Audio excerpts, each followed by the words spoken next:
Nós vamos abrir nossa Bíblia em Romanos, capítulo 12, e nós vamos ler versículo 1 e 2.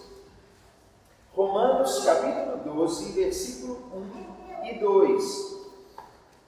E nesses capítulos, daqui por diante, eu vou mostrar para vocês, irmãos, que a crença e a conduta andam juntas. Se do capítulo 1 ao 11, Paulo deu uma grande ênfase na crença, na doutrina, no conhecimento, do capítulo 12 em diante ele vai mostrar que a conduta precisa acompanhar a crença. Que não é só uma teoria, mas que tudo aquilo que nós recebemos exige de nós uma observação prática no dia a dia. Em Romanos 12, 1 e 2, a Bíblia diz dois versículos muito claros. Tia Elza, lê para nós, por favor. Rogo-vos, pois, irmãos, pelas misericórdias de Deus, que apresenteis o vosso corpo por sacrifício vivo, santo e agradável a Deus, que é o vosso culto racional, e não vos conformeis com este século, mas transformai-vos pela renovação da vossa mente, para que experimenteis qual seja boa, agradável e perfeita vontade de Deus. Esses versículos, irmãos, são lidos, ensinados, pregados nas igrejas com uma frequência muito grande. É muito provável que hoje, quando você chega aqui para a escola, você já fala, nossa, eu ouvi esses dois versículos uma infinidade de vezes na minha vida. E eu realmente acredito que muitos de nós cristãos admiram esses versículos porque eles são bonitos. Mas eu quero mostrar para vocês, irmãos, que eles não são isolados. Porque normalmente quando a gente vai à igreja e ouve uma pregação, o pastor tem pouco tempo para pregar, então ele foca nos versículos por eles só. Mas existe mais, muito mais. Quando a gente lê o versículo 1, irmãos, eu quero que vocês vejam no princípio dele, como Paulo diz assim, rogo-vos então, irmãos. Ele quer mostrar que ele está unindo essa palavra com aquilo que ele disse antes. Diante de tudo que já foi falado antes, ele fala, diante de tudo o que eu falei, eu imploro a vocês, irmãos, para que, movidos pela bondade, pela misericórdia de Deus, vocês apresentem a Ele a forma de culto que Ele quer. Quando Paulo, irmãos, usa o termo, pois, e pelas misericórdias de Deus, Paulo está conectando o ensino. Ele quer mostrar que tudo que ele já havia ensinado antes exige uma conclusão agora. E é isso exatamente o que ele vai fazer. E você fala, pastor, mas o que Paulo quer falar para nós? Irmãos, um resumo breve dos capítulos 1 a 11 que nós já estudamos, nós entendemos algumas coisas que são vitais. A primeira coisa importante para nós é que todos os homens são pecadores.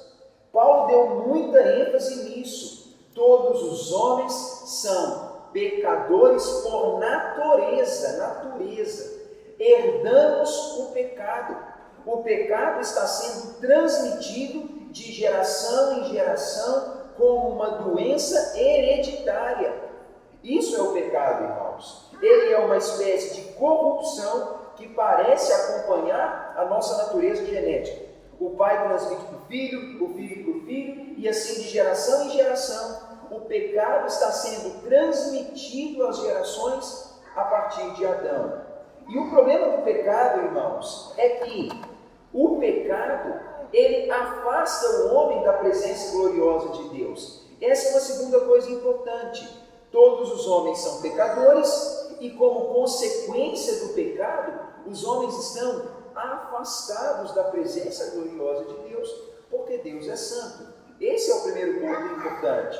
A segunda coisa, irmãos, que Paulo disse muito nos capítulos anteriores, é que o homem não consegue chegar à glória de Deus por suas obras, por seu esforço, por seus méritos ou por sua família. O homem ele não é capaz de se aproximar da glória de Deus por aquilo que ele faz. Aí assim, Paulo disse para nós muitas e muitas vezes que o homem não pode ser aproximado de Deus por suas obras, ele não pode ser aproximado pelo seu esforço, ele não pode ser aproximado pelo simples fato de ser judeu ou de ser de uma nação específica. O problema do pecado, irmãos, é tão profundo que as coisas humanas não são suficientes para aproximar o homem da presença gloriosa de Deus. O problema do pecado, irmãos, ele está além da esfera humana. O problema do afastamento do homem de Deus, ele não pode ser solucionado com meios humanos. Não é pelo simples fato de ser de uma comunidade, ou de se esforçar, ou de praticar coisas, não é algo que o homem faz. E Paulo nos ensinou nos capítulos anteriores que a salvação humana, a aproximação do homem de Deus, é uma iniciativa do próprio Deus. Esse é o ponto, irmãos. O problema da raça humana é tão grande que, se não fosse uma iniciativa de Deus, não haveria solução para esse problema. E Paulo disse em Romanos capítulo 5 que Deus então manifesta o seu amor dando Cristo para que ele morra em nosso lugar. E a morte de Cristo, irmãos, é o meio único e suficiente para a união do homem e Deus de novo. O versículo 9 e 10 e 11 daquele capítulo fala que por Cristo o homem é reconciliado com Deus. O homem que antes pecador estava afastado e não tinha meios de se aproximar de Deus, pode por meio de Cristo ser reconciliado. Essa, irmãos, é a terceira coisa importante. Somos pecadores, não podemos reverter esse problema pelos nossos meios, mas é pelo meio de Deus, pela iniciativa de Deus. Mas nós vemos também, irmãos, que mesmo já sendo reconciliados com Deus, mesmo já aproximados e salvos, nós vemos no capítulo 8 de Romanos que nós ainda habitamos um mundo de sofrimentos e que, mesmo já sendo filhos de Deus, o sofrimento acompanha a vida do cristão. Paulo disse para nós que a criação de Deus geme e suporta angústias até o dia de hoje. Aí alguns diriam, pastor, mas por que isso, né? Paulo, irmãos, ele quer criar na nossa cabeça um entendimento pleno. Eu estava longe de Deus, pela bondade de Deus fui aproximado, eu fui salvo, mas isso não muda o fato de que nós continuamos aqui neste mundo e que a vida não vai ser um mar de rosas para todos. Paulo, irmãos, ele mostrou para nós que o sofrimento, ele ainda nos acompanha até aquele momento em que o nosso Senhor vem e nos resgata. Isso está lá em Romanos 8, do versículo 18 até o versículo 25, Paulo fala isso. Gememos enquanto aguardamos a nossa salvação final. Só que Paulo disse para nós, irmãos, que nós temos 3 ferramentas para lidar contra o sofrimento. A primeira ferramenta é que nós temos a esperança. O sofrimento do cristão é diferente do sofrimento de qualquer pessoa, porque o nosso sofrimento, primeiro, ele não é tão profundo e agonizante, né, em última análise, porque o pior sofrimento possível é o medo da morte eterna e a ausência de esperança futura. A gente não passa por isso, mas o nosso sofrimento terreno, ele é amenizado com a esperança que Deus nos dá de que algo melhor nos aguarda. Isso está lá em Romanos capítulo 8, que nós fomos salvos na esperança de algo melhor. Então, irmãos, a esperança é um meio para lidar com o sofrimento. Outro meio para lidar é o próprio Espírito Santo que Deus nos deu, porque a Bíblia fala, o Espírito habita em nós e ele nos assiste em nossa fraqueza. Se a esperança auxilia, a presença do Espírito Santo em nós também nos auxilia, porque ele nos ajuda, ele colabora conosco e ele intercede a Deus em nosso favor. A esperança é um, o Espírito é outro. E a terceira coisa que Paulo fala é a certeza do amor de Deus. Quando ele diz, quem nos separará do amor de Deus? Será a morte, a fome, a perseguição? Aí tem aquele versículo muito comum para todo lado, que se Deus é por nós, quem será contra nós? Isso está lá em Romanos capítulo 8, que a certeza do amor de Deus dá suporte para lidarmos com o sofrimento. Irmãos, esse é o resumo da obra que Deus fez. A criação pecadora, afastada da presença de Deus, não pode ser aproximada pelos seus meios, é salva por um ato de Deus ao dar Jesus, e vive com esperança, tendo o Espírito, na certeza do amor de Deus, até que o grande dia chegue para nós, o dia da nossa salvação final. Irmãos, veja Romanos 12, olha lá o que Paulo diz. Romanos 12, ele fala: eu imploro, irmãos, diante desse ato de misericórdia de Deus. É o que eu acabei de te explicar. As misericórdias de Deus, irmãos, aqui representam os atos de bondade, a grande manifestação da bondade de Deus. E ela se resume em o pecador afastado, que não pode ser aproximado pelos seus meios, é salvo pelos méritos de Jesus e vive na certeza de que algo melhor o aguarda, o Espírito o guarda e o amor de Deus o ampara, até que chegue o dia da nossa salvação final. Irmãos, essa é a misericórdia de Deus. Esse é o resumo do ato misericordioso de Deus. E quando Paulo começa no capítulo 12, ele fala: irmãos, diante disso, diante dessa ação misericordiosa, diante dessa ação misericordiosa de Deus, eu faço a vocês um pedido ou uma súplica. Eu imploro a vocês que diante desse cenário vocês façam alguma coisa. Irmãos, aqui a crença encontra a conduta. Aqui a crença nos leva ao procedimento. Paulo está fazendo aquela transição mesmo. Diante do ato misericordioso de Deus, o cristão ele não tem outra escolha a não ser fazer aquilo que ele vai dizer daqui por diante. Conseguiram ver, irmãos, que há uma conexão na coisa? Que não é uma coisa isolada. Paulo ele quer mostrar para nós que a manifestação da misericórdia de Deus deve nos levar a um outro nível.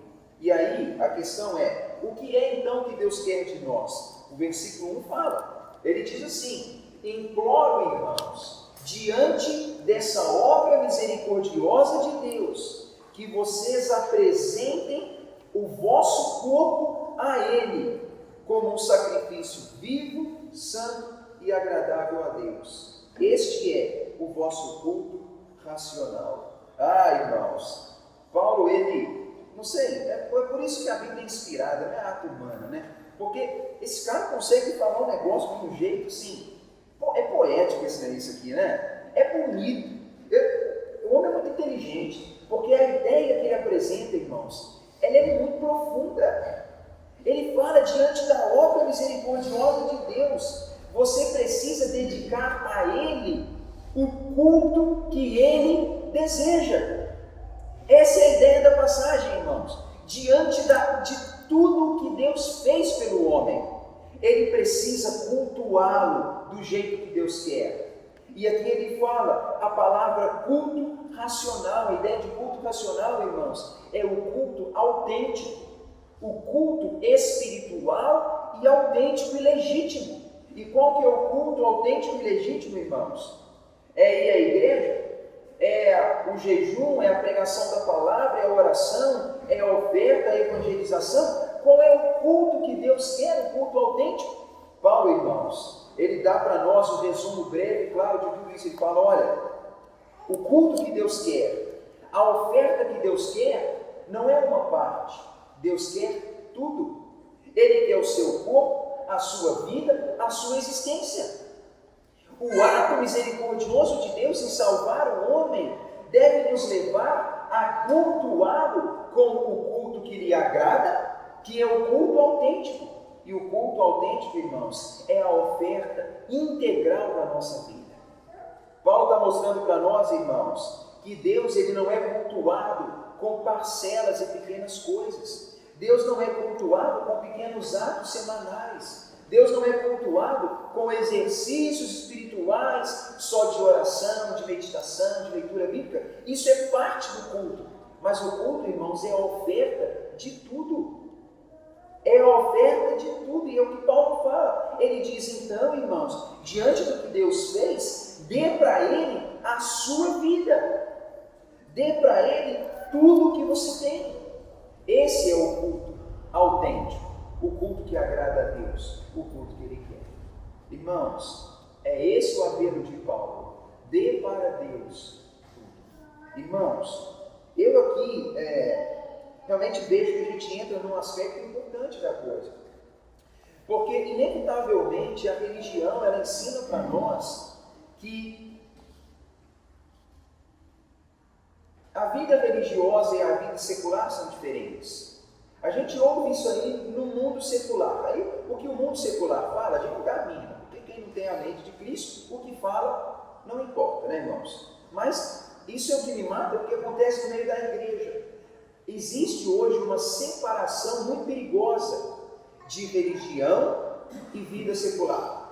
Vida religiosa e vida secular. Parece assim que nós somos religiosos em alguns momentos e a vida é separada da religião.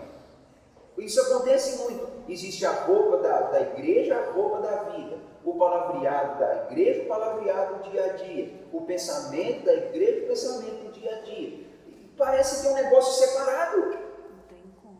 Parece que é uma coisa assim à parte. Aí o povo fala, não, esse negócio não se discute. Eles colocam religião no mesmo pacote de política e futebol. Como se fosse uma coisa tão banal. É um negócio assim tão bobo. É uma coisa assim que exige uma parte da vida. Não, isso não se discute. Como se fosse uma coisa tão boba, um tema. Irmãos, não. O culto a Deus, que é oferecido por alguém que já entendeu que é pecador, que não é salvo pelos seus meios, que é salvo por um ato de Deus e que aguarda algo maravilhoso que vem, uma pessoa que entendeu isso, ela vai entender automaticamente, irmãos, que ela precisa oferecer tudo, não uma parte. Irmãos, o culto autêntico é a oferta da vida. Essa é a oferta que Deus quer ser. É uma conclusão que quero chegar com vocês. Quando eu penso no culto que nós prestamos, nesses exercícios espirituais semanais que a gente tem, de oração, de estudo bíblico, de culto a Deus nos domingos e outras ocasiões, eles não são o todo. A vida do cristão, ela é um culto diário, 24 horas por dia, 168 horas por semana. A vida do cristão é um culto a Deus. Só que quando ele vai para a igreja, ele não vai para cultuar a Deus, porque o culto autêntico é aquele dado 24 horas. Esse é o ponto. A vida do cristão é a oferta que Deus quer. Uma oferta viva, que procura viver em santidade para poder interagir com Ele. E é isso que Deus está buscando. Não uma separação do tipo, né? Eu faço o que eu quero durante a semana e no final de semana eu vou a uma igreja, busco perdão, busco a aprovação de Deus e eu cultuei a Deus. Mas, irmãos, é mais do que isso. O povo que se reúne na igreja no domingo é um povo que expressa aqui o que vive nas outras horas. Eu tenho falado isso muitas vezes, irmãos. Isso aqui não é o todo. Isso aqui é só uma manifestação comunitária do que acontece na nossa individualidade. O que acontece aqui é só o coletivo de algo que acontece lá na Cachoeira com a tia Elza, lá na casa do Adilson, lá no Adolfo, lá no irmão Elias, lá na Adriana e Fernandão, lá na minha casa. Aqui a gente só une aquilo que é feito semanalmente por nós. É por isso, irmãos, que o culto racional, o culto autêntico e verdadeiro é a oferta da existência. E é por isso, irmãos, que a gente sempre insiste que a vida do cristão, ela precisa ser uma vida de culto e devoção a Deus, que salvou o pecador que não tinha meios e o encheu de esperança no futuro. Sim, Jairson. É isso que fala aqui em Colossenses 3, o 17 e o 23. Sim, legal, nossa, é bom. E tudo o que fizer, seja em palavra, seja em ação, fazei em nome do Senhor Jesus, dando por ele graças a Deus Pai. Tudo quanto fizerdes, fazei-o de todo o coração, como para o Senhor, e não para homens. Esse é o ponto. E quando fala nessas passagens, irmãos, tudo, não fala de questões espirituais só e religiosas. A vida, o todo, precisa ser assim. Porque eu já conversei com pessoas, eu falo assim, não, você já está misturando religião. Isso, é isso. Eu disse, não, gente, não tem como separar isso não, a gente está vivendo, aqui é para Deus, foi Deus que criou a gente. E de alguma forma, essa é a grande falha humana, é separar a crença da vida. E aí, irmãos, é por isso que a gente vê que a igreja de Deus é uma aberração total. A igreja de Deus é assim, é onde o ímpio, o incrédulo fala que o povo de Deus é hipócrita, é falso, é fingido, é porque de fato, irmãos, a essência da religião é hipócrita mesmo. É porque, a essência da religião humana é hipócrita, porque ela parece assim que a gente vive como quer e no dia do culto a gente dá uma mudada. Aí o povo fala, que o povo fala, é chique mesmo, né? E só que é incoerente, irmãos, é incoerente. E é isso que Paulo quer dizer, que é algo maior, é a oferta do todo. Só que, irmãos, é aí que entra a outra questão. Como que a gente vai ser capaz de fazer isso? Como que a gente é capaz de entender isso? É o que Paulo vai dizer no versículo 2. Ele vai estender um pouquinho a ideia. O versículo 2 ele fala assim: e não sejais modelados à forma deste mundo, mas transformai-vos pela renovação da vossa mente, para que experimenteis qual seja a boa, agradável e perfeita vontade de Deus. Olha um paralelo legal aqui, irmãos. Quando Paulo mostra que o culto autêntico, verdadeiro, é a oferta da vida, Paulo ele mostra para nós o seguinte, que já que o cristão ele vai oferecer a vida e tudo e a existência, Paulo fala, já que é assim que o cristão vive, ele não pode ser modelado conforme o padrão do mundo. Gisele Bündchen é gatíssima, mas ela não é a forma que me modela. Mas o Tom Cruise é bonitão, né? Não é a forma qual me modela. Mas o Bill Gates é a fórmula do sucesso. Ele não é o modelo ao qual me adequo. Irmãos, não é assim. O cristão, ele não é modelado conforme padrões humanos. Porque é aí que é o problema. O cristão, ele tem que tomar muito cuidado, porque se ele oferece a vida como forma de culto autêntico, ele não pode ser modelado, conformado a padrões humanos e mundanos.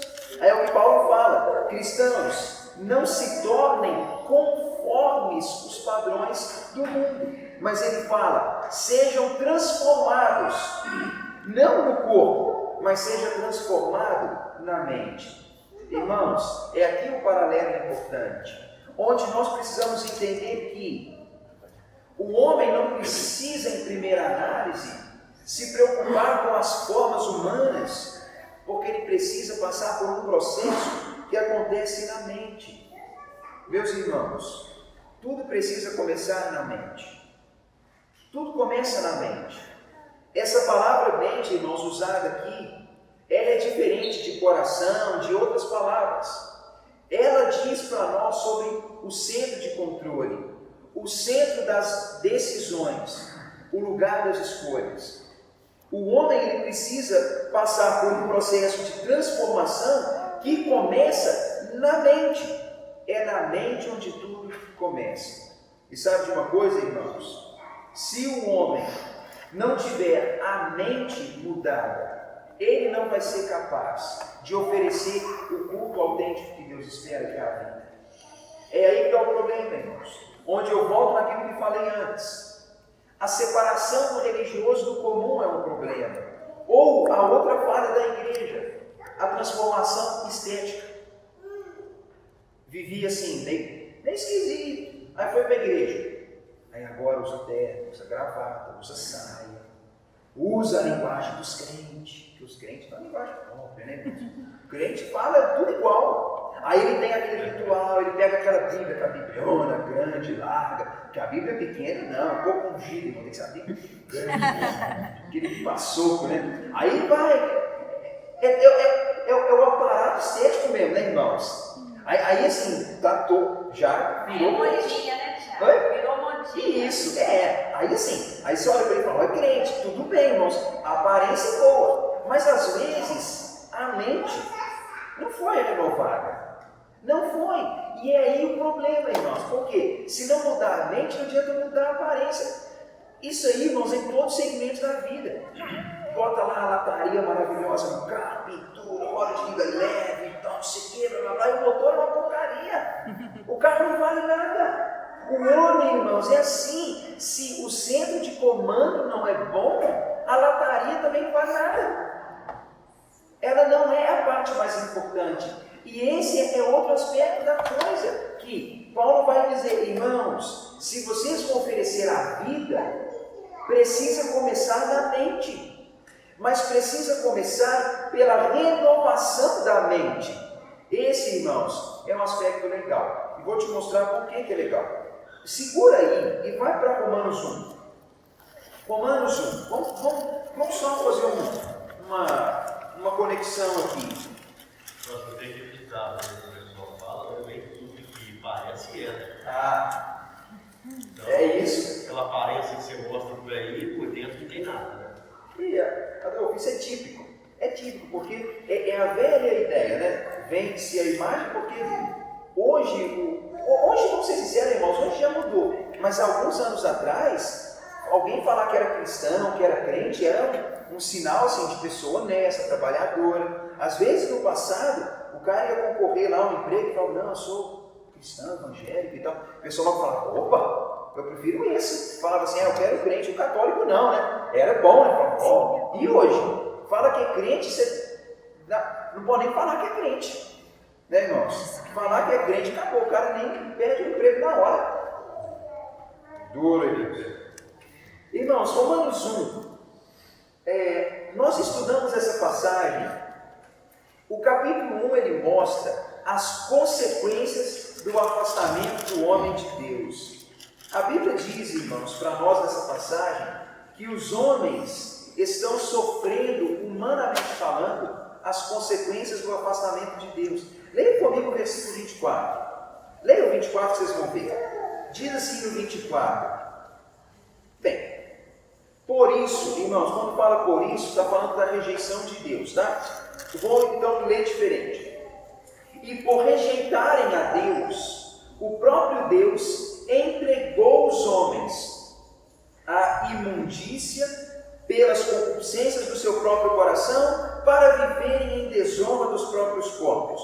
Uma consequência do abandono de Deus é essa imoralidade que a gente vê aí fora. O 26, irmãos, diz: por causa do abandono de Deus, o próprio Deus entregou os homens a uma vida profana que resulta em homossexualidade. É o versículo 26. Homossexualismo, profanação do corpo, é fruto do abandono de Deus. E o 28, a terceira consequência, o 28 fala: e por haverem desprezado o conhecimento de Deus, ou o relacionamento com Deus, a relação com Deus, o próprio Deus entregou os homens a uma disposição mental reprovável para praticarem coisas inconvenientes. Aqui, irmãos, existe uma coisa importante, e eu vou concluir com essa ideia. Paulo ele mostra para nós, no início da carta, que a rejeição de Deus, ela trouxe para o mundo e para o homem três consequências. Não é que Deus aprova essas coisas. Quando a gente lê que Deus entregou os homens, não é que Deus está dizendo assim, então meu filho faz. É como se Deus estivesse dizendo assim, você quer me rejeitar mesmo? Você não me quer? Então, vai. Paga o preço então. Então, vai ao fundo do poço, tá? E o fundo do poço, irmãos, ele é expresso por Paulo em três consequências. A primeira é a desonra do corpo. O corpo criado à imagem e semelhança de Deus, ele é agora tratado como uma privada, para satisfação de necessidades humanas. Ele é tratado como uma coisa qualquer, apenas um meio para se adquirir alguma coisa, e normalmente é passageiro. O corpo é assim, né? É só uma coisinha banal. O 26, Paulo fala que até mesmo a homossexualidade, até mesmo a incoerência do homossexualismo rejeição de Deus. Dois semelhantes tentando unir-se de forma impossível. Isso é fora, irmãos. É uma consequência. É o fundo do poço. E Paulo fala no 28 que outra consequência da rejeição do homem de Deus é o que ele disse: disposição mental reprovável ou mente depravada. Uma consequência, irmãos, que a gente pode perceber hoje de o homem ter abandonado Deus é que o ser humano ele tem a mente depravada. A mente humana é depravada. E isso tudo aconteceu com a raça humana porque ela rejeitou Deus. É o que Paulo fala: desprezou o conhecimento de Deus. E quando fala conhecimento, irmãos, não é conhecimento teórico. A palavra conhecimento, ela diz de envolvimento, relacionamento.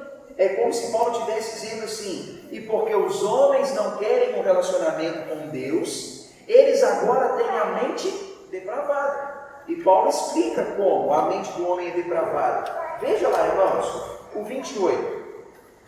Aí, olha lá o que ele diz: e por haverem rejeitado a Deus e não quererem um relacionamento com Ele, Deus os entregou a uma disposição mental depravada para praticarem coisas inconvenientes. Aí você pergunta: pastor, que coisa inconveniente é essa que Paulo está falando? É só a gente continuar lendo. Ele fala: cheios de injustiça, malícia, amor do dinheiro, crueldade, inveja, homicídio, briga, coração maldoso, sentimento maldoso, maledicência ou fofoca, calúnia, rejeição de Deus, insubordinação, soberba, arrogância, invenção de males, desrespeito aos pais, ignorância, infidelidade, falta de amor pelo próximo. Isso tudo, irmãos, prova que nós temos uma mente depravada. Aí você olha para o mundo hoje e fala: ah, pastor, o mundo está uma maravilha hoje. Irmão, não está. O corpo humano, ele é desonrado. O ser humano, até mesmo na sua sexualidade, chegou no fundo do poço. Não tem mais onde afundar mais. Já não tem. E a mente humana, ela mostra que ela é depravada. Irmãos, a sua mente nasceu depravada, e a minha também. A mente humana ela é depravada. É triste admitir que uma criança tem a mente depravada. Disposição mental reprovável. Aí o que precisa acontecer, irmãos? Precisa acontecer o processo de Romanos 12. Uma transformação que começa por uma nova mente. É aí que eu quero que você volte para Romanos 12 para ver como que faz sentido. Onde em Romanos 12 faz sentido? Quando Paulo fala no versículo 2 de Romanos 12, ele diz assim: e não sejais como o mundo atual, mas sejam transformados pela renovação da mente. Ou seja, o homem, irmãos, ele só vai conseguir ter um relacionamento com Deus verdadeiro, ele só vai conseguir praticar o culto autêntico se ele tiver uma nova mente. E ele precisa de uma mente nova, irmãos, porque a mente antiga é depravada. É a mente de Romanos 1:28. Se Deus não lhe der uma mente nova, a mente antiga, não tem jeito. É aí que entra o ponto: a necessidade de uma nova mente. Meus irmãos, tudo precisa começar na mente. E esse é o aspecto. Tudo precisa começar na mente. Hoje, irmãos, a gente pode resumir tudo que nós falamos aqui no sentido de que o homem ele precisa, pelo contato com o ato misericordioso de Deus, que é o Evangelho que vimos do capítulo 1 ao 11, ele precisa passar por esse processo de prestar a Deus um culto autêntico. O culto autêntico, irmãos, como vimos, é a oferta do todo, da existência. Só que para que o todo seja ofertado, o homem precisa de uma mente nova. Porque a mente humana, ela é reprovável, inclinada a 21 coisas ruins que a gente observa por aí. Mas tendo uma mente apropriada e coerente, é assim que o homem seria capaz de oferecer a Deus o culto que ele quer. Aí, a gente sempre fala muito do finalzinho do versículo 2, ao qual nem vou dar muita ênfase, irmão, porque todo mundo fala, né, que mas a gente vai experimentar a vontade de Deus, que é boa, perfeita e agradável. Irmãos, é o aspecto esse mesmo. O homem que tem a mente transformada e renovada, ele vai ser capaz de experimentar a vontade de Deus. Sabe por quê, irmãos? Porque ele vai ser capaz antes de discernir, desejar, para depois provar a vontade de Deus. Hoje, irmãos, eu quero mostrar para vocês que a crença encontra a conduta quando o homem de fato já provou o ato misericordioso de Deus. Quando alguém ouviu o Evangelho, que é a manifestação da misericórdia de Deus, ele aí sim tem uma nova mente para que ele possa oferecer o culto racional. E repito, irmãos, culto racional não está falando de parcelas de frações, não está falando do culto tradicional do Batista Livre, não está falando do culto do outro, não é isso. O culto autêntico é a oferta da vida. E a oferta da vida, irmãos, é os 168 horas da semana, sendo que a individualidade nossa é celebrada na coletividade do culto na igreja. O culto racional é o culto autêntico. É o corpo, é o que Deus quer. Então, irmãos, como a gente falou bastante, daqui por diante, do capítulo 12 ao 15, a gente vai observar que Paulo mostra como que a conduta precisa acompanhar a crença. A crença é o evangelho que a gente vive no almoço, e daqui por diante a gente vê esses aspectos. Mas tudo se resume, irmãos, em oferecer aquilo que Deus quer, que é o corpo todo, começando pela mente.